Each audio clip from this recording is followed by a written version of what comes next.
Bonsoir à toutes et bonsoir à tous. Un homme ce soir, il s'appelle Bernard Baudouin. Il a écrit beaucoup de livres, 140 livres, dont certains sont traduits en 7 langues. Il a écrit en 2017 Le voyage de l'âme entre deux vies.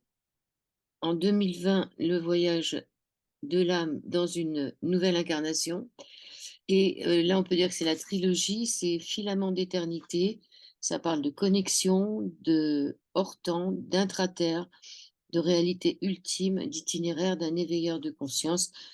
Bonjour, bonsoir Bernard Baudouin. Bonsoir. Heureuse de vous retrouver. Donc, vous avez écrit énormément de livres. Vous avez commencé le premier livre à quel âge, il y a combien d'années? 140, c'est énorme. Ouais, en fait, j'ai commencé au début des années, disons que les premières parutions étaient en début des années 80. Et avant, j'avais écrit des romans qui n'ont jamais été publiés. Donc voilà, donc ça fait un petit moment déjà, quoi. Donc, ils font pas partie des 140. Non, ils font pas partie des 140. Alors, les années 80, ben, on dit que ça fait Ça fait un petit 40 moment. ans. 40 ans, Ouais. 140 livres en 40 ans, ça fait pas mal de livres par an, hein.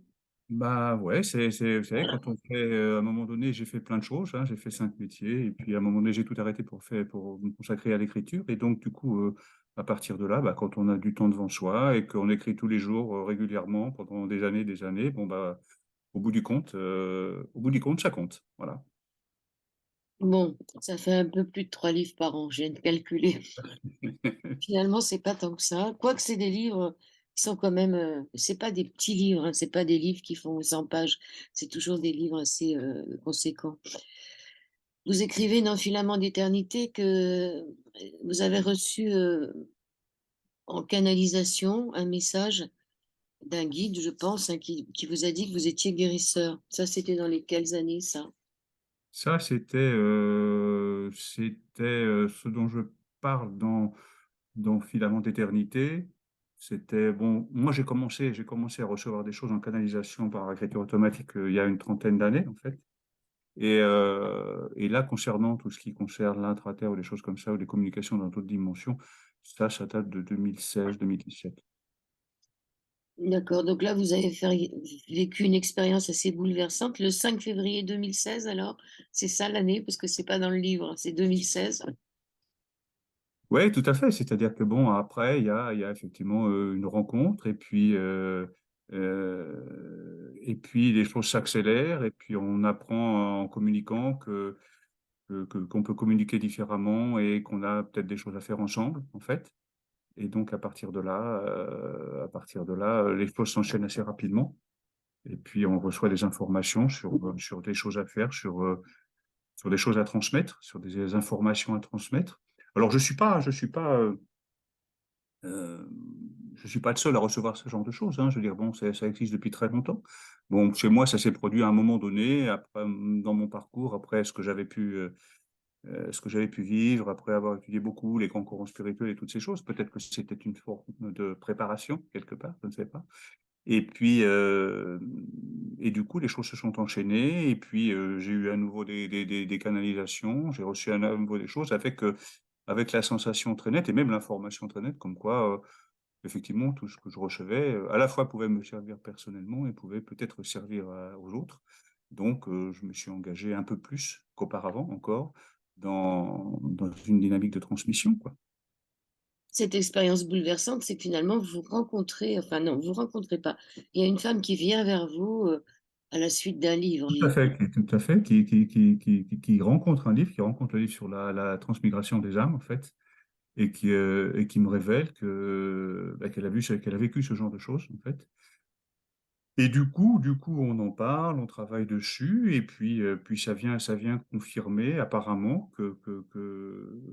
qu'on a des choses à travailler ensemble et à transmettre ensemble, et avec un phénomène qu'on connaît, bon, que les gens, que les initiés connaissent un peu depuis longtemps, hein. Je veux dire, bon, effectivement, le transfert des âmes et toutes ces choses. Le walking. Oui, le walking, c'est ça, c'était walk in, le walk, c'est marcher, et in, c'est rentrer dans, et en fait, c'est le principe selon lequel, effectivement, il y a l'âme voyage en fait et donc éventuellement elle elle peut venir intégrer un corps d'une manière temporaire ou permanente.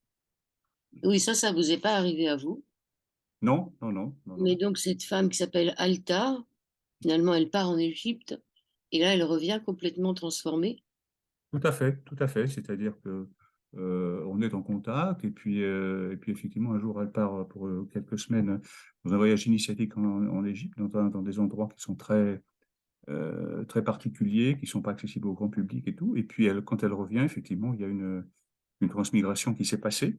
Et donc en fait la personne physique est toujours la même, mais l'âme qui l'habite n'est plus la même. C'est-à-dire donc c'est quelque chose ce phénomène était en préparation depuis des années déjà. Et donc là, ça s'est effectué à ce moment-là. Et, euh, et Alta est le nom de cette nouvelle entité. Là, vous écrivez à la page 32 que maintenant vous ressentez les vibrations infimes en tout ce qui existe, que vous voyez les halos de lumière aux teintes variées qui entourent les personnes ou les objets.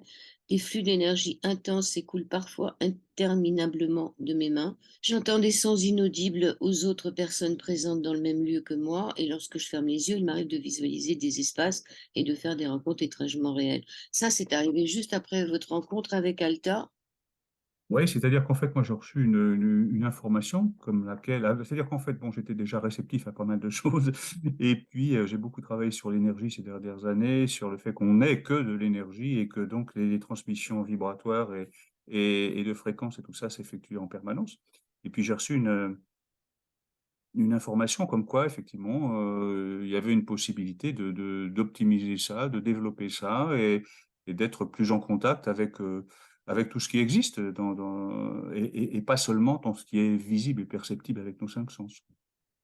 Parce qu'on a aussi cette capacité, étant donné qu'on est tous que de l'énergie, on a tous aussi cette capacité à communiquer avec tout ce qui est énergie en dehors de nous, en fait.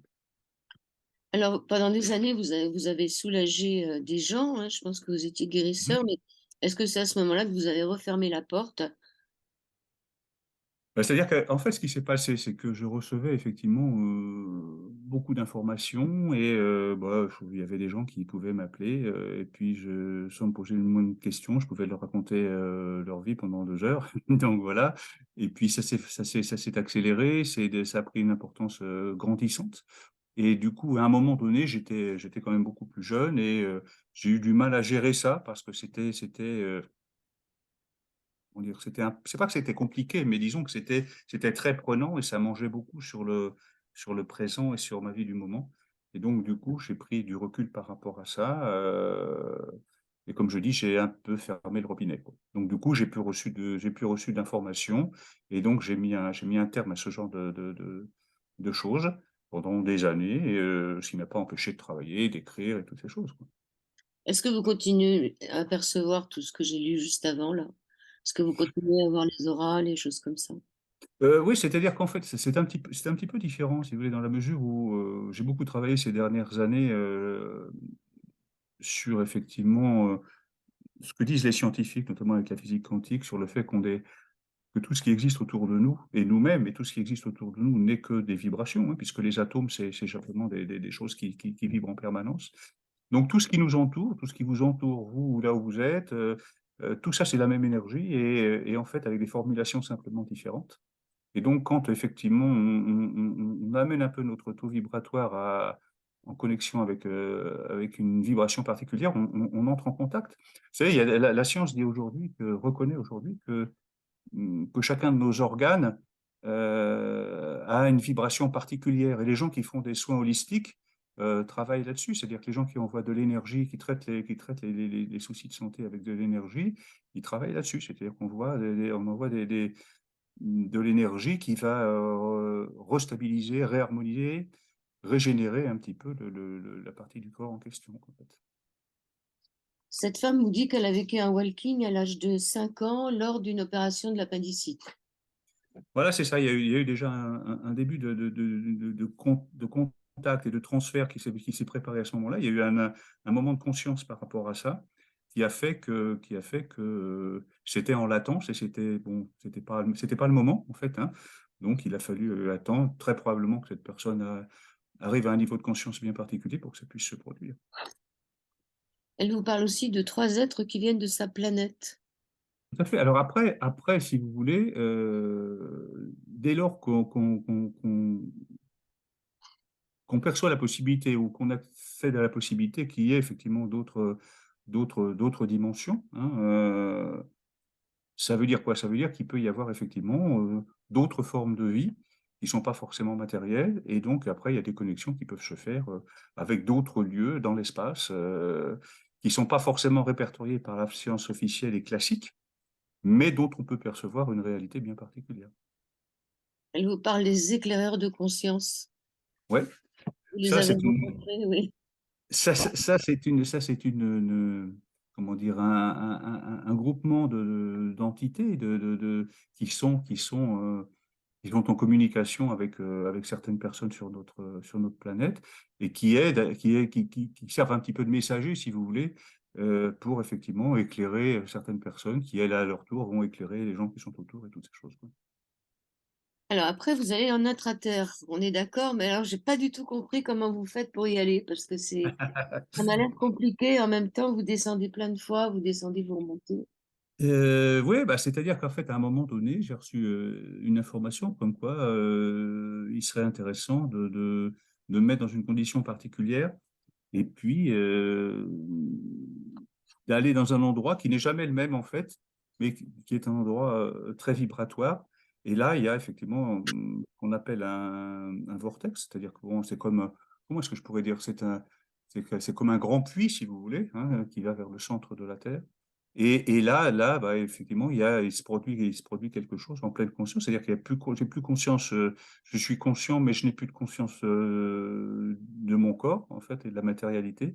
Et là, donc, je descends effectivement ouais, c'est comme un puits, mais c'est jamais la même chose. Bon, c'est ce que je décris dans ces passages-là. Ça peut prendre des formes très différentes, vibratoirement, si vous voulez.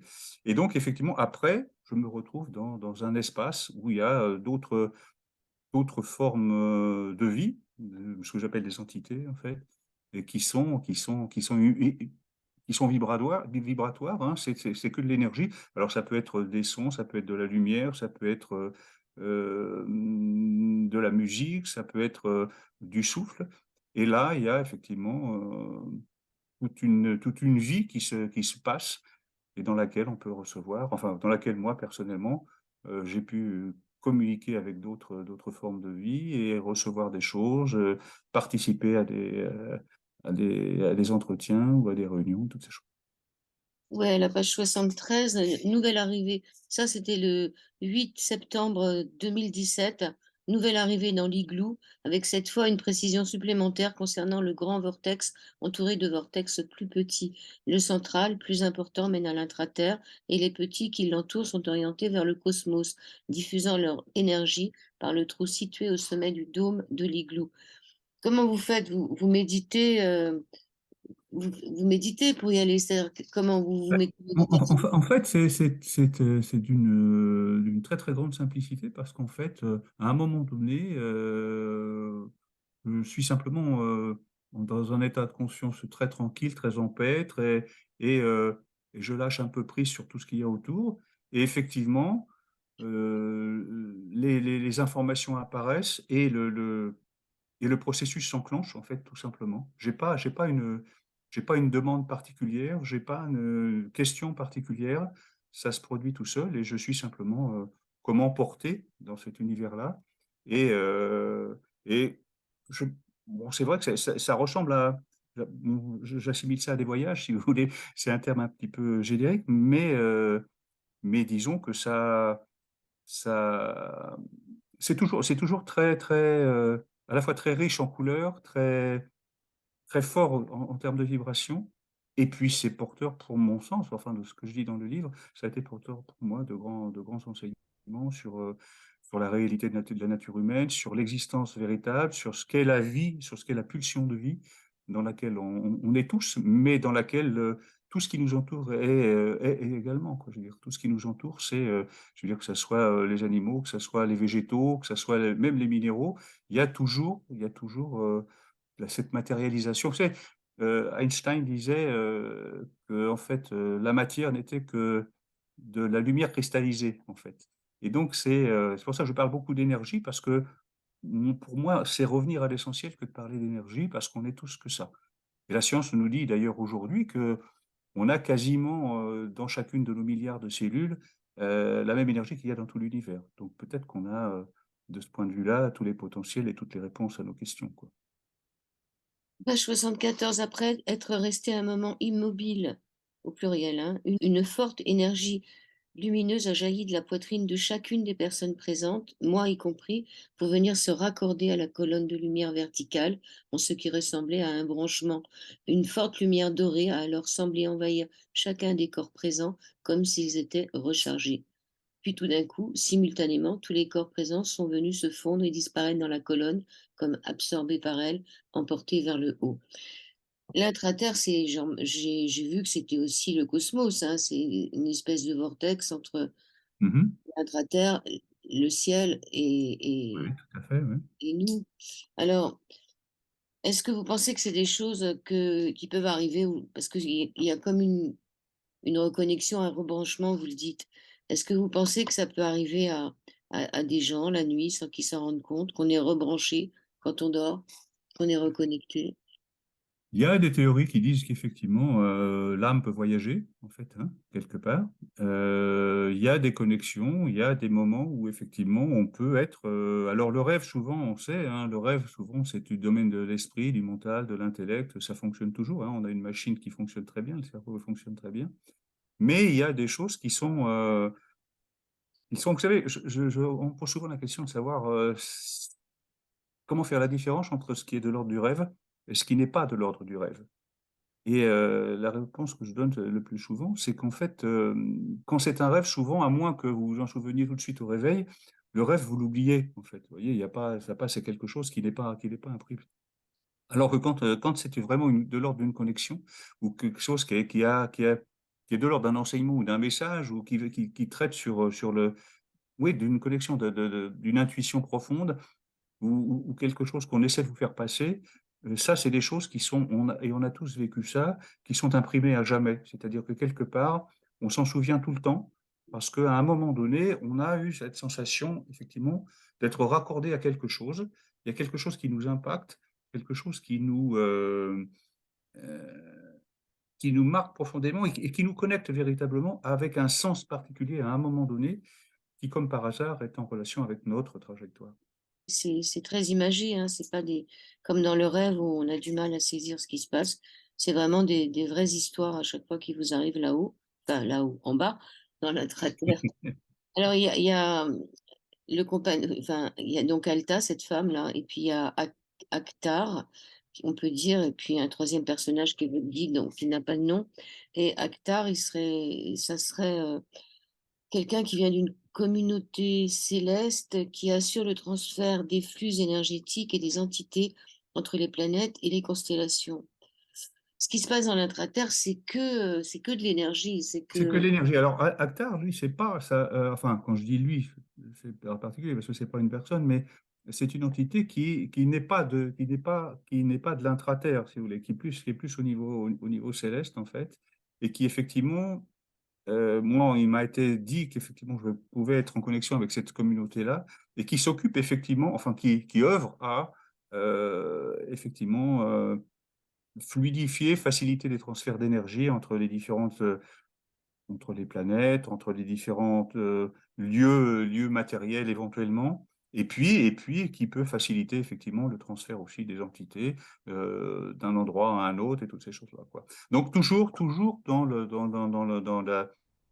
la dynamique de transfert d'énergie, de transfert de vibrations et d'œuvrer à participer à un équilibre général. hmm. Alors vous dites que vous savez à présent d'où vous venez et surtout ce dont vous êtes porteur. Ce dont vous êtes porteur, on s'en rend compte dans cette émission, mais d'où vous venez? C'est une très bonne question, je vous remercie de la poser. Bah, je crois que, vous savez, je crois que ce qui est important, c'est que à partir du moment où on considère qu'on est effectivement, bon, déjà notre corps humain, on sait que c'est à plus de 70%, c'est que de l'eau. Le reste, c'est un petit peu de matière. Mais il y a toute la part invisible, la part impalpable. Et ça, on sait aujourd'hui que c'est de l'énergie. La science nous dit aussi que l'énergie ne disparaît pas, elle change de forme simplement, hein. Elle change de formulation. Et donc, à partir de là, ça veut dire quoi? Ça veut dire que comme tout le monde, je crois que je suis une portion d'énergie qui voyage un petit peu dans le temps. Et ça fait un petit moment que ça dure. Et effectivement, peut-être que quand je vais perdre ce vêtement corporel-là, peut-être bien que ça va continuer d'une manière différente. Et probablement, très probablement, que ça a déjà fonctionné auparavant de manière différente avec des vêtements corporels un petit peu différents, quoi. Donc après, le reste, d'où est-ce que je viens comme plein de gens de moments différents. Vous savez, c'est un peu comme les gens qui s'intéressent à la réincarnation, qui cherchent à savoir ce qu'ils ont été, ce qu'ils ont pu faire et toutes ces choses-là, parce qu'ils aimeraient bien avoir été Napoléon ou Cléopâtre. Et puis en fait, ils ont plus souvent été des pilleurs, des tueurs, des ravageurs et toutes ces choses-là, quoi. Je veux dire, donc, mais ce qui est intéressant, c'est pas tellement ce qu'ils ont été, c'est ce qu'ils sont aujourd'hui, parce qu'en fait, si on adhère à ces théories selon lesquelles on a déjà existé avant et qu'on vient de quelque part, de toute façon, la seule réalité, la réalité ultime, c'est que ce qu'on est aujourd'hui, c'est la somme de tout ça. C'est la somme de tout ça. Donc, c'est à ce qu'on est aujourd'hui qu'il faut s'intéresser. Ce qui est important, c'est qu'est-ce qu'on est venu faire, qu'est-ce qu'on fait de cette vie-là, qu'est-ce qu'on fait de ce moment qui est très court, hein, au sens de l'univers, c'est vraiment quelques dizaines d'années, c'est vraiment pas grand-chose. Avec la magie de la vie, de l'existence terrestre, de la vie sur Terre, de la vie avec avoir un corps et de pouvoir quasiment tout faire, faire tout ce que l'on veut. Et moi, ce que j'essaie de faire au travers de ce que je fais, bon, c'est d'essayer de montrer aux gens que ça fonctionne, ce qu'on est véritablement, et que on peut à tout moment aller mieux, changer. Et que ce soit plus harmonieux. Non, moi je comprends, je conçois les gens qui ont envie de savoir ce qui s'est passé avant parce que ils n'ont pas de réponse dans ce qui se passe dans cette vie-là, donc qu'ils soient curieux d'aller voir ce qui se passe. Oui, mais ce qui est important, c'est de comprendre, ce qui est important, tout l'intérêt enfin moi, ce que je trouve, où je trouve l'intérêt dans ce que je fais, dans les livres, dans les communications ou dans les gens qui viennent me voir, c'est ça, d'expliquer aux gens. Moi, j'ai pas d'idéologie à vendre, hein, soyons clairs, hein. Je veux dire, je dis simplement, moi, je parle d'expérience. Filament d'éternité, c'est un livre de témoignage. Les deux autres livres sur l'âme aussi, je veux dire, et toutes ces choses-là, les livres sur le jeûne ou sur le silence, c'est toujours des livres de témoignage. Je dis simplement, ça existe. Venez plutôt que de nier, expérimenter. Vous savez, le Bouddha disait, ne croyez en rien de ce que je vous dis que vous n'ayez expérimenté. C'est beaucoup plus simple que ce que vous vivez tous les jours. Ce qui est important, c'est de comprendre comment ça fonctionne. Pourquoi vous fonctionnez comme ça? Quelles sont les raisons pour lesquelles vous faites vos choix et toutes ces choses-là. Alors, moi, c'est ce que je dis au début du livre, hein. Je veux dire, je ne suis pas non plus ni un gourou, ni un thérapeute, ni quoi que ce soit. J'essaie simplement de faire partager des choses qui, moi, m'ont permis d'être en accord avec ce qui m'entoure et ce que je suis venu faire, quoi. Oui, vous dites que toute personne s'autorisant à franchir le seuil des anciennes programmations et multiples concepts qui ont jalonné sa trajectoire jusqu'à ce jour peut elle aussi élever ses fréquences vibratoires, accéder à des états de conscience modifiés, communiquer avec des entités évoluant dans d'autres sphères d'existence et surtout recevoir de précieuses informations pour donner un sens autrement plus riche et dénué de nuisances à sa trajectoire. On vous dit que le monde est en mutation, on s'en rend bien compte, hein, il y a beaucoup de signes qui nous le montrent. On a une certaine mélancolie. En ce qui me concerne, moi, j'ai une mélancolie du temps d'avant, une redéfinition de l'humain. Il faudrait redéfinir l'humain. Cet homme nouveau, comme on dit, qui serait l'homme du transhumanisme, des choses comme ça. Bah, vous savez, bon, moi, je viens de terminer un ouvrage que j'ai intitulé L'être humain de demain. Et je crois que le monde de demain, mais il est déjà en préparation. Je veux dire, déjà, une grosse erreur, c'est de considérer que les choses vont redevenir comme avant. Ça, c'est fini. Et il faut bien considérer que de toute façon, la fin de cette décennie sera bien différente de ce qu'on vit aujourd'hui. Donc, il n'y a qu'une seule chose, il n'y a qu'une seule chose qui peut nous aider à comprendre et nous aider à mieux vivre cette transition-là, c'est de comprendre comment on fonctionne et c'est d'élever notre conscience pour se détacher de toutes les choses qui nous sont toxiques et qui vont pas bien. Et moi, c'est à ça que je travaille quand effectivement, j'ai des stages ou des choses comme ça, pour faire comprendre aux gens que par l'expérience, ils peuvent vérifier qu'ils peuvent effectivement développer leur perception. Ils peuvent effectivement, prendre de la distance avec, tout ce qu'on peut leur imposer. Ils peuvent effectivement, hem travailler sur la santé de leur corps. Je veux dire, tous les grands initiés disent quand même, depuis très longtemps, et ça c'est pas moi, j'ai rien inventé, que, qu'on ne guérit pas un corps. On peut aider quelqu'un à comprendre que c'est lui qui guérit son corps, hein. Je veux dire donc, ça veut dire quoi? Ça veut dire je remets pas en question la médecine allopathique, hein, mais quelque part, pour arrêter de déléguer systématiquement tout ce que l'on fait, tout ce que l'on est aux autres, ça procède de la problématique dans laquelle on est. Maintenant, on peut se poser la question de savoir pourquoi on est venu, si effectivement on a vécu d'autres choses avant et qu'on vivra d'autres après, pourquoi on est venu là, à ce moment-là, en ce moment de fracture où effectivement on est dans une, soyons clairs, il suffit d'ouvrir les yeux, on est dans une fin d'ère, fin de civilisation, il y a le monde qui change, on va vers autre chose, on a peut-être un rôle à jouer là-dedans. Alors vous dites qu'il est un temps pour croire, un autre pour pleurer, le seul qui est éternel, c'est celui du temps de prier et d'espérer. Alors, vous dites aussi que la mort n'est pas une solution, enfin n'est pas une option, euh, et vous parlez d'identité cosmique. Est-ce qu'on va vers une identité cosmique?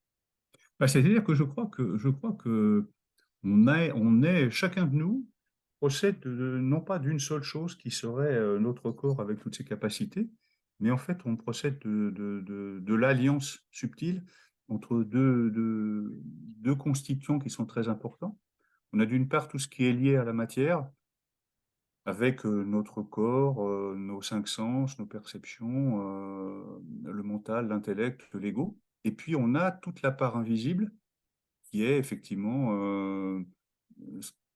ce que moi j'appelle la réalité ultime quelque part, c'est-à-dire quelque part la pulsation énergétique qui donne cette vie-là. Et en fait, ce que nous disent les anciens et ce que moi je pense aussi véritablement, c'est que tout ce qui est de l'ordre de la matière, ce ne sont que des outils au service de cette identité énergétique, de cette énergie dont on est porteur, nous, hein, ce qu'on appelle l'âme en général, hein, et ce qui fait qu'on a effectivement cette énergie première, cette identité cosmique, et puis on a une identité matérielle, qui est notre personnalité, qui est toutes ces choses-là, mais effectivement, moi, c'est ce que j'expliquais dans les livres sur le voyage de l'âme. L'âme, si elle vient, c'est effectivement parce qu'elle a quelque chose à faire, et les outils pour faire ce qu'elle vient faire dans le monde de la matière, c'est effectivement ce corps, c'est ce mental, cet intellect et toutes ces choses, cet ego, qui vont plus ou moins facilement et plus ou moins ardemment définir une trajectoire et puis peut-être prendre leur place dans le monde matériel. J'aime bien aimer cette phrase aussi qui dit que la mort n'existe pas car il n'est de fin que pour ce qui commence. Oui, la problématique qu'on a dans notre univers matériel, si vous voulez, c'est qu'on est les héritiers d'une science qui effectivement a posé comme postulat que rien ne pouvait exister si on ne pouvait pas le démontrer et le reproduire. Il faut quand même savoir qu'il y avait des gens à la fin du 19e siècle, des scientifiques, hein, français, qui disait qu'on avait tout découvert, il n'y avait plus rien à découvrir, quoi. Donc voilà, et bon, une meilleure preuve qu'on a eue aussi, c'est effectivement quand, Einstein a travaillé sur la relativité, en dessous de la vitesse de la lumière, et c'était une chose intéressante, en dessous de 300 000 km/s. Mais dès qu'on a commencé à travailler au-dessus, et on est entré dans la phase de la physique quantique. Et là, brusquement, on a de nouveaux espaces qui se créent, on a une nouvelle compréhension, et là, on retrouve la dimension. Vous parliez de cosmique tout à l'heure, mais dont parlaient déjà les Indiens d'Amérique du Nord, hein. Je veux dire, quand ils faisaient des soins et quand ils s'intéressaient, quand ils parlaient aux esprits, quand ils parlaient, quand les chamans travaillaient, ils faisaient déjà ce travail-là ils ne considéraient pas, par exemple, qu'on pouvait guérir ou qu'on pouvait soigner quelqu'un uniquement en mettant du baume sur une plaie. Il fallait que travailler sur l'esprit aussi, il fallait travailler sur toutes ces choses. Donc, Moi, ce que j'essaie de faire, comme d'autres, c'est d'essayer simplement d'éclairer en disant, regardez bien ce que vous êtes. Si vous êtes ça, c'est parce que c'est simplement parce que vous avez mis en place des choses et que c'est un peu facile de dire que c'est toujours la faute des autres, quoi. Mmh. Ça, c'est comme, ce que vous dites sur la paix. La paix est une richesse qu'il faut attendre sans la désirer, la chercher sans la forcer, ni surtout la violer. C'est le premier des commandements pour celui qui veut traverser le voile des apparences et des mots chargés de compromission. Mais il y a aussi quelque chose qui m'a étonnée plus loin. Ceux qui auront beaucoup parlé, beaucoup trop, seront les premiers à passer au jugement avant de parvenir de l'autre côté, et pas un ne sera épargné. Est-ce qu'il faut qu'on se taise maintenant, Bernard Baudouin? Parce que je trouve qu'on Alors parle trop. ça, c'est pas de moi, hein, c'est quelque chose que j'ai reçu, hein, ça, si je me souviens bien. Ouais. C'est dans dans les canalisations, dans les informations que j'ai reçues. Il y avait, bon alors, vous aurez pu remarquer, si vous avez traversé, survolé les livres, qu'effectivement, il y a des choses qui sont très différentes, hein. Il y a des choses qui sont un peu philosophiques, des choses qui sont un peu spirituelles, des choses qui sont aussi religieuses parfois. Là, on est dans une approche, effectivement, qui est un peu plus christique, hein, quelque part, avec la notion de jugement et toutes ces choses. Donc, je pense qu'il faut prendre un petit peu de recul avec tout ça. Ce qui est intéressant, c'est qu'effectivement, de toute façon, je pense qu'il y a un équilibre énergétique en toute chose, en fait, et que quand on crée un déséquilibre, bah, on en est aussi forcément le récipiendaire quelque part. Quelque part, on procède à la fois du déséquilibre, mais on procède aussi, on appartient au résultat aussi. Oui, enfin, je me suis demandé, s'il fallait se taire parce que je parle pas trop. Alors, si tu donnes plus que tu ne peux, il viendra un jour où tes forces ne seront plus les tiennes, mais celles de celui ou ceux qui auront reçu. Ça, c'est un peu ce que dit Jésus, qu'il faut pas donner du, je sais pas quoi, au pourceau, là. C'est-à-dire, il faut, sur le don. Mais en même temps, le don, vous dites plus loin qu'il ne doit ni encourager, ni engendrer la démission. Ça, c'est intéressant, ça. Oui, bah, Avec c'est-à-dire qu'en des- fait, alors ça c'est pareil, hein, c'est encore dans les choses que j'ai reçues. Je veux dire, c'est la notion de don, si vous voulez, une chose qui est fondamentale. Vous savez, c'est comme quand, quand on considère, les gens qui considèrent par exemple le fait d'être en communication avec d'autres dimensions ou de vouloir s'élever ou de vouloir communiquer ou de voir toutes ces choses, j'en parle à un autre moment. On n'a pas besoin de s'élever, on n'a pas besoin de vouloir communiquer. On est en communication permanente on procède tous de la même énergie. Donc on est en communication permanente. Simplement, on n'a pas développé des potentiels qui permettent de comprendre ça et d'être véritablement connecté, si vous voulez. Donc, du coup, la notion de don, elle est simplement de dire effectivement, quand on a envie de transmettre quelque chose, de donner quelque chose, de participer à quelque chose, euh, c'est dans l'acte de transmettre que c'est important. C'est dans l'acte de transmettre que c'est important. Et une des données fondamentales qu'on nous transmet aussi, c'est que le don doit être, pour qu'il soit authentique, doit être obligatoirement détaché de toute volonté de recevoir en retour du don. Mm. Ça, c'est fondamental. Ça, c'est quelque chose qui est, mais ça, après, on entre dans une dynamique un peu plus spirituelle, un peu plus initiatique, quoi. Oui, il parle du partage aussi. Il dit que celui qui ne partage pas restera seul sans amour. Et il parle aussi de la puissance infinie du renoncement. Ça, c'est plus difficile de renoncer. C'est très Bah, humain. renoncer, ça veut dire quoi? Renoncer, ça veut dire, renoncer, c'est accepter. Renoncer, c'est accepter. Ça veut dire quoi? Ça veut dire que renoncer, ce qui est important, c'est pas le renoncement, c'est ce qui nous pousse à vouloir renoncer, ce qui nous pousse à vouloir quitter, ce qui nous pousse à vouloir nous séparer d'eux. Et ça nous ramène à la source ou de la relation qu'on a avec une chose ou avec une personne, et de bien comprendre que de toute façon, tout ce qui débute a une fin, et de comprendre que c'est dans la nature des choses, de la même manière que le fait qu'on perde un jour notre identité corporelle, c'est dans l'ordre des choses. Maintenant, et c'est pour ça que l'accepter, c'est quelque chose qui va aider à faire que le passage en fin de vie sera beaucoup plus facile. Moi, j'ai vu des gens qui étaient en fin de vie et que j'ai pu accompagner, qui partaient avec le sourire, quoi. Parce que ils étaient en paix, parce qu'ils avaient compris que ça n'était qu'un passage, ça n'était qu'une étape, en fait, quelque part. Maintenant, on peut le comprendre quand on a compris qu'on est bien autre chose que uniquement ce corps et ses cinq sens. Vous savez, l'histoire des cinq sens, notre monde, on est très souvent pris par l'impact de nos cinq sens. Or, on sait très bien, la science nous le dit encore aujourd'hui. Je parle souvent de la science, mais soyons clairs, hein, je ne suis pas un scientifique, mais je m'intéresse. Et la science nous dit aujourd'hui que nos cinq sens sont très limités. Vous avez un chat, il voit la nuit, vous ne voyez pas. Vous avez un chien et il entend les ultrasons, vous ne les entendez pas, vous. Donc on a que les sens un peu plus aiguisés des grands primates dont on descend, hein, soyons clairs. Et donc, du coup, trouve que c'est un peu limité de dire que le monde se limite uniquement à ce que l'on perçoit, quoi. Et c'est ça que nous disent les initiés, c'est que débarrassez-vous, prenez du recul avec ça, ne renoncez pas à ce que vous avez fait, ce que vous avez vécu et toutes ces choses-là, ou au fait de vouloir faire des choses, de vouloir continuer à vivre, parce que le renoncement, c'est renoncer, c'est ensemencer du négatif, c'est ensemencer du doute aussi. Donc il faut simplement accepter, c'est dans l'ordre des choses que les choses passent, que les choses se terminent. Et ça dépend aussi de ce qu'on fait pour les entretenir, pour qu'elles continuent en fait. Oui, moi, je suis pas prêt à renoncer à ce que c'était ma vie quand j'étais plus jeune. Il y a des choses que j'aimais bien, mais ça, c'est pas ça. Mais là, vous venez de me dire, tout ce qui a un début a une fin. Et tout à l'heure, on disait que la mort n'existe pas, car il n'est Ouais. pas que Non, mais justement. Donc, ce que je veux dire, ce que je veux dire, c'est que tout ce qui a un début et une fin dans notre univers matériel. Mais nous, notre réalité ultime à nous, notre identité, nous, l'identité, nous, énergétique, celle de notre âme, c'est quelque chose qui perdure.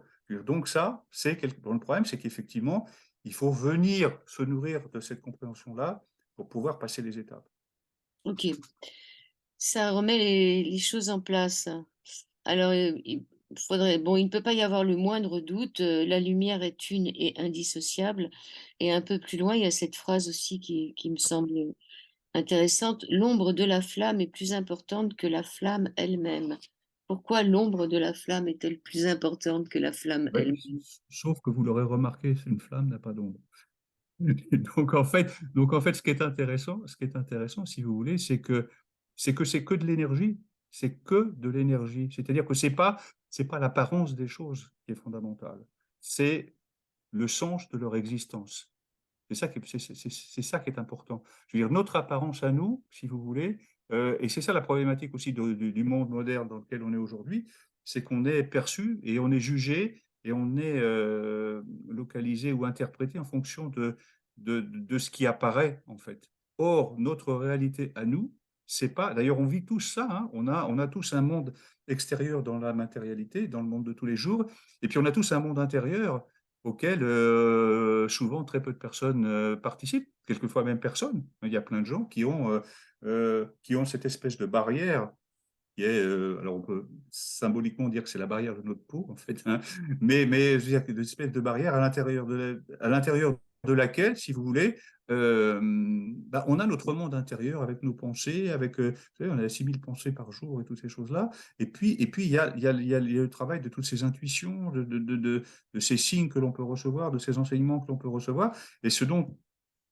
on parle, moi, ce que j'essaie de mettre en lumière aussi, c'est que, effectivement, si on s'intéresse à, à l'émergence de toutes ces choses qui donnent du sens, en fait, du coup, notre vie matérielle, elle prend un autre cours, quoi. Je veux dire, quelque part, on prend du recul par rapport à plein de choses et on n'est pas débordé par des choses, par une multitude de choses qui ne nous appartiennent pas.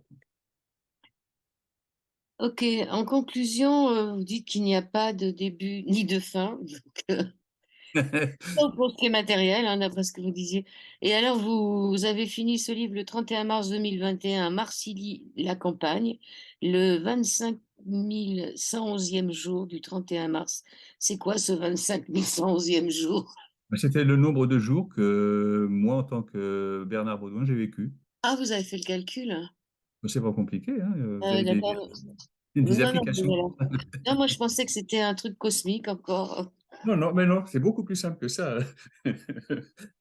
Ouais, 25 111e jour, 31 mars 2021. Vous avez aussi fait un DVD. Ouais, tout à fait. C'est-à-dire qu'en fait, il y a un réalisateur qui a tourné un documentaire dans lequel, effectivement, je parle de toutes les choses sur lesquelles j'ai travaillé ces dernières années et en tentant d'expliquer, effectivement, que les choses sont accessibles à tout le monde, que c'est beaucoup plus simple que ce dont on parle habituellement et qu'en fait, on est dans un système qui nous complique un peu les choses et que si on travaille un peu soi-même, si on est en quête de chance ou éventuellement si on se fait accompagner, on peut avoir accès à plein de choses essentielles, plein de choses authentiques qui nous permettent d'aller bien, d'aller mieux, de donner de l'espoir, de l'amour, de la santé à tous ceux qui nous entourent. Et c'est quand même l'essentiel, je crois, aujourd'hui. Et alors, il s'appelle À la rencontre de Bernard Baudouin. C'est un film de Jérôme Cécile Offray, AU2FRET. Vous avez un site où on retrouve tout ça, Oui, ainsi que bernardbaudouin.com, tout simplement. Voilà, tout à fait. J'essaie de. Je pense savoir pourquoi je suis venu, hein. Je veux dire, donc, je suis moi, dans une dynamique de transmission. Donc, tous les moyens sont bons pour effectivement essayer d'éclairer, mettre un peu de lumière dans ce monde qui en a bien besoin, je crois. qu'est-ce qu'il y a qui arrive dans les prochains mois. Là, dans les prochains mois, il va y avoir d'autres livres. Il y a encore 2 livres. Il y a donc L'être humain de demain qui est écrit et donc là, il va être imprimé bientôt, je pense. Il y a un livre sur les connexions aussi, sur les connexions vibratoires avec les choses qui nous entourent, simplement, parce qu'on est dans une période où les choses vont pas s'arranger. Et donc, je pense que mettre un petit peu de lumière, de sagesse, de connaissance dans tout ça et de sérénité dans tout ça, ça peut faire du bien à beaucoup de gens, quoi. Vous savez d'où vous venez, mais vous savez où vous allez aussi. Je retourne à la maison. Et puis, il y a la création aussi d'une bibliothèque sonore. Vous allez lire les Oui, livres. tout à fait. Ça, c'est Tout à intéressant, fait. surtout pour les non-voyants. Je continue, hein, il y a pas de raison de s'arrêter et d'autant plus que ça va devenir de plus en plus nécessaire parce quand on regarde autour de nous, on voit qu'il y a quand même beaucoup de gens qui vont pas bien, quoi. Encore faut-il qu'ils aient envie d'aller mieux. Merci beaucoup, Bernard Baudouin. Le livre s'appelle Merci à vous. Filament Merci à vous. d'éternité au Sentier d'éveil. C'est aux éditions Non Sentier Ouais, d'éveil. le documentaire et le livre Filament d'éternité sont accessibles directement sur mon site web, en fait. Vous avez quelque chose à dire pour terminer l'émission? Comme on est de l'énergie et qu'on a la même énergie que tout ce qui nous entoure, on a tous les potentiels, on a toutes les possibilités. À quelques moments de la vie que l'on soit, dans quelque trajectoire que ce soit, n'importe où, on peut toujours faire que les choses aillent mieux, on peut toujours changer les choses, on peut toujours passer à autre chose, sans renier, sans renoncer, sans avoir de la rancœur. Moi, je travaille beaucoup sur la mémoire pour aider les gens effectivement à comprendre que ce qui est passé et qu'il ne faut pas le laisser envahir le présent, parce que tout se passe au présent. J'ai écrit un livre sur le présent il y a peu de temps aussi, à savoir qu'effectivement, ce que vous avez pu vivre hier ou ce que vous vivrez demain, c'est comme ce que vous vivez aujourd'hui, c'est toujours au présent que ça s'est passé ou que ça se passera. Donc c'est bien le présent qui est fondamental, qui est important. Et donc, et au présent, on a toutes les possibilités, toutes les capacités. Alors c'est vrai qu'il y a des impératifs, il y a des obligations, il y a toutes ces choses, mais avec du temps, avec de la volonté et en élevant sa conscience et en se détachant des choses qui nous emprisonnent, on peut vraiment avancer, on peut faire que les choses soient meilleures, plus fortes, plus riches. Et puis, il faut mettre de l'amour dans tout ça, quoi. Voilà. Et puis le présent est un cadeau, Exactement, c'est toujours, un beau toujours. cadeau. Eh ben, écoutez, merci à vous. Merci Merci. beaucoup. Je mets fin. Merci. Merci à vous.